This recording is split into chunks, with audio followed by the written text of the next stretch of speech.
Hello, and welcome to my Fire Emblem 15 ETC playthrough. I'm USS Gordon Captain. This time, I'm going to be covering Ram Valley. However, before I do that, I have to go through Milla's Shrine again, because... I have to do a completely different unit changes. So, Cliff is a mercenary, because it turns out that 3 defense Cliff is not a very good archer.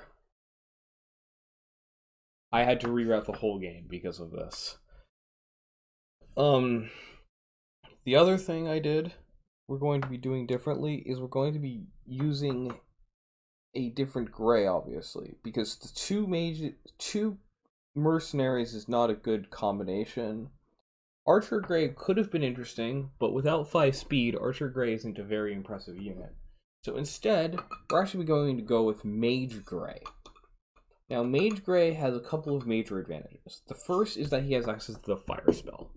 The Fire Spell is an absurdly powerful weapon early in the game.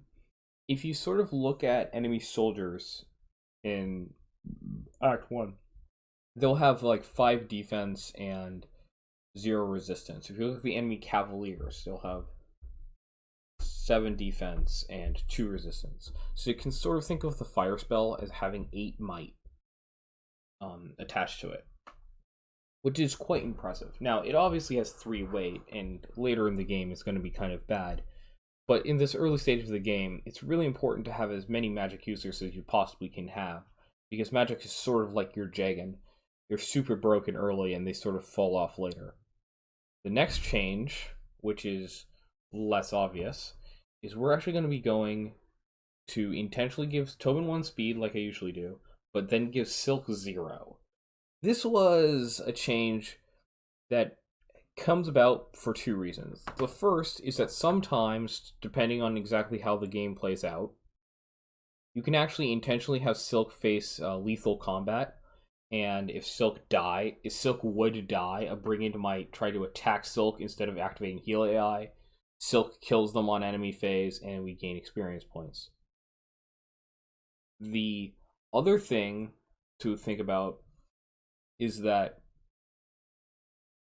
we only use 1 speedwell, so we have 2 speedwells saved, one of which is going to probably be going to Bowie, and the other one of which is probably going to be going to Clive.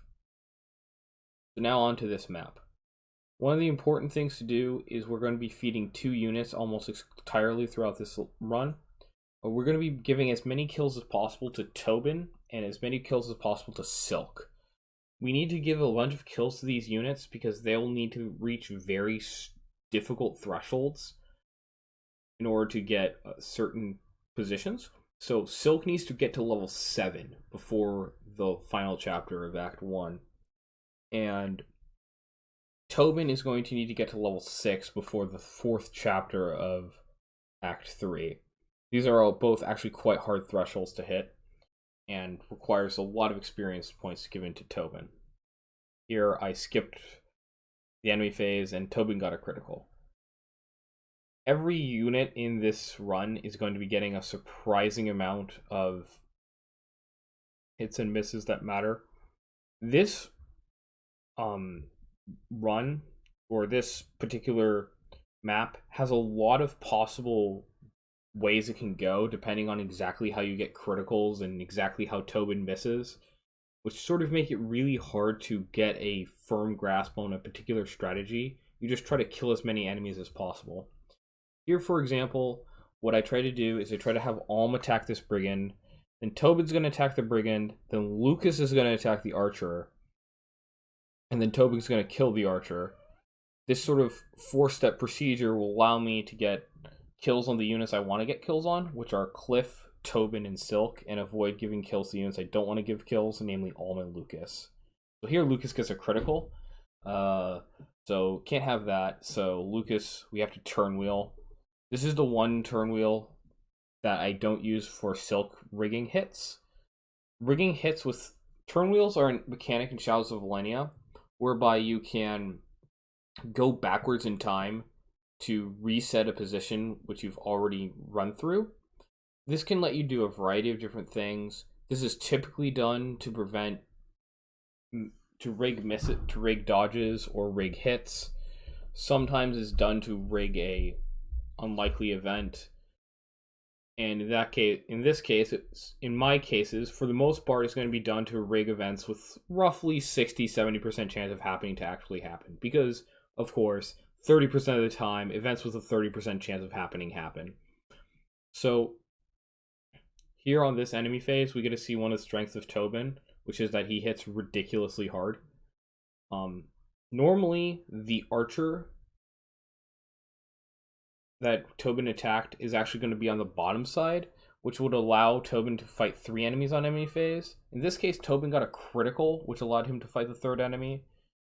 But I actually have a lot of overkill as far as experience distribution goes, so I don't actually need to concern myself too much with getting perfect exact experience distribution.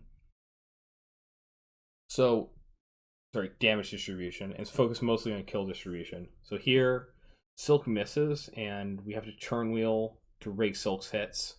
If Silk missed the 2nd time, I would have to have gone for some other strategy, because it's not really reliable to rely on Silk hitting the 3rd time, since she would die. So probably what I would end up doing is I'd end up trying to have either Faye go for the kill, or I would have had Alm go for the kill. I would have done some other turn wheel shenanigans. Here, I'm just trying to make sure that as few units get kills as possible that aren't units I want to get kills, because you may notice that I have quite a lot of leeway. A important thing to mention about experience thresholds is that I will also be looking at the growth of 2 very important stats. Tobin's speed and Tobin's strength sort of will dictate exactly what strategies I go for in upcoming maps. And then another important indicator of what I do is going to be the growth of... Gosh, what is his name? The growth of... The growth of Silk's strength. Silk's speed won't matter very much, because Silk will be mostly trying to grow her speed naturally. So here I try to see if I can set up like a kill where Silk will be on enemy phase dying, but I go through the motions and I realize that can't happen. I also try to think about trying to set up a kill where it's 4-point surrounded enemy, and then have that 4-point surrounded enemy attack Silk, but I couldn't find a good way of setting that up. So instead I just go for a standard have Silk kill 1 enemy thing. Now I have to decide which unit I'm going to give the kill to of that brigand. So there's actually a few reasonable options, Cliff and Tobin. I did an off by 1 error though, and turns out Cliff didn't have enough experience points to get a level, as you saw. The reason for this off by 1 error is because at one point Cliff was supposed to not get a kill, where he got a kill, which screwed up my experience distribution, so I had to give Tobin this kill instead. Tobin is going to have a support with Cliff. Cliff and Tobin support is actually quite important in upcoming maps, because it's actually pretty decent. And here I do something that you probably shouldn't. I give Cray a kill on that mercenary, but technically for ETC purposes the optimal strategy would have been to have him eat bread and then try to enemy phase it, but I was just going to take the 1% chance of death and just make this more reliable to get the 5 turn. So I'll see you guys next time. Peace.